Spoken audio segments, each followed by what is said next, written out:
والدین کے حقوق ہیں، کیوں؟ وہ ادب سکھانے کے لیے ضروری ہیں۔ قرآن نے کہا اما یبلغن عندک الکبر احدہما او کلاہما، ماں باپ دونوں یا ان میں سے کوئی ایک اگر بوڑھا ہو جائے نا تمہارے سامنے، لا تقل لہما اف، انہیں اف تک مت کہنا، لیکن ساتھ بڑھاپے کی شرط لگائی ہے، جب بوڑھے ہو جائیں تو پھر اف نہیں کہنا، جب بوڑھے نہ ہوں تو پھر اف کہتے رہنا ہے۔ اسلام کی شرط ہے اما یبلغن عندک الکبر، کبر کی شرط ہے جب بوڑھے ہو جائیں تو پھر انہیں اف تک نہیں کہنا، جب بوڑھے نہ ہوں تو پھر کیا؟ یہ کوئی ایسا معمہ نہیں جو سمجھ میں نہ آئے۔ قرآن نے کہا اشارۃ النص میں موجود ہے، جب جوان ہوں گے تو پھر تمہیں جرأت کیسے ہوگی کہ اف کرو ان کے سامنے؟ ذرا اف کر کے دیکھنا، چاٹ تھوڑے کنہ دے منڈا جنازی، ذرا اف کر کے دیکھنا، ذرا اونچی بات کر کے دیکھنا، انہیں ادب سکھانا آتا ہے۔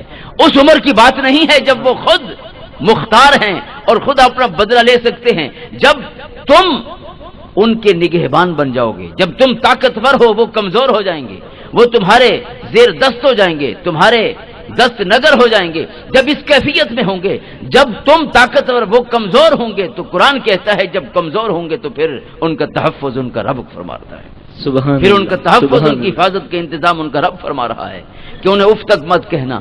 کیوں؟ جب تم چھوٹے تھے نا انہوں نے بہت خدمت کی ہے تمہاری، ان کا حق یہ ہے، ان سے بڑھ کے تمہارا کوئی محسن نہیں ہے اس دنیا میں۔ من لم یشکر الناس لم یشکر اللہ، جسے بندوں کا شکر ادا کرنا نہیں آتا وہ اپنے رب کا شکر بھی ادا نہیں کر سکتا۔ ان سے سیکھیے، ان سے بڑا کوئی محسن نہیں ہے۔ اور پھر جو ماں باپ سے بھی اچھی طرح سے بات نہیں کر سکتا وہ کسی اور سے کیا محبت سے بات کرے گا؟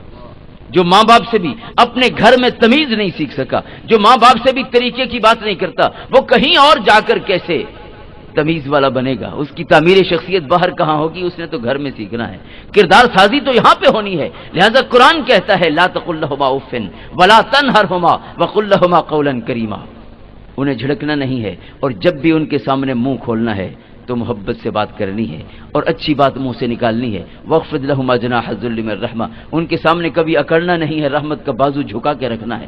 ان کے سامنے کیا اکڑنا ہے؟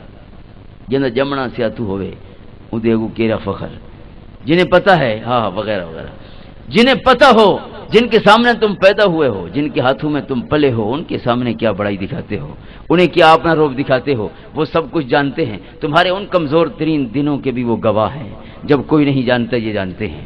قرآن کہتا ہے تمہارا محبت کا تقاضا یہ ہے، تمہارے اچھے کردار کا تقاضا یہ ہے کہ ہمیشہ تواضع اور انکساری کے ساتھ ماں باپ کے سامنے پیش آنا، اور پھر قل رب ارحمہما کما ربیانی صغیرا، اور جب بھی دعا کے لیے ہاتھ اٹھاؤ پہلے ان کے لیے مانگنا پھر کچھ اور مانگنا، جب بھی ہاتھ اٹھاؤ کہنا رب ارحمہما کما ربیانی صغیرا، مولا انہوں نے بچپن میں ہم پہ بہت کرم کیا ہے، مولا تو ہمیشہ ان پہ کرم فرماتے رہے۔ یہ دعا ہے ان کی زندگی میں بھی، ان کے جانے کے بعد بھی، جب بھی بچوں کا ہاتھ اٹھے تو پہلے باپ اور ماں کے لیے مانگیں، اس کے بعد اپنی بات کریں۔ یہ ان کے احسان کا بدلہ ہے، یہ قرآن سکھا رہا ہے۔ جو اتنے محسنوں کو بھول جائیں گے وہ اور کس کو کیا یاد رکھیں گے؟ وہ اپنے دفتر والوں کو کیا یاد رکھیں گے؟ وہ اپنے صاحب کو کیا یاد رکھیں گے؟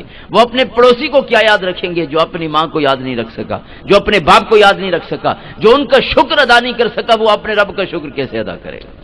حاضرین محترم، یہ قرآن ہمیں اس امن کی طرف لے کے جا رہا ہے کہ جس گھر میں یہ رہتے ہیں اس گھر میں محبت اور امن کی آشا ہونی چاہیے۔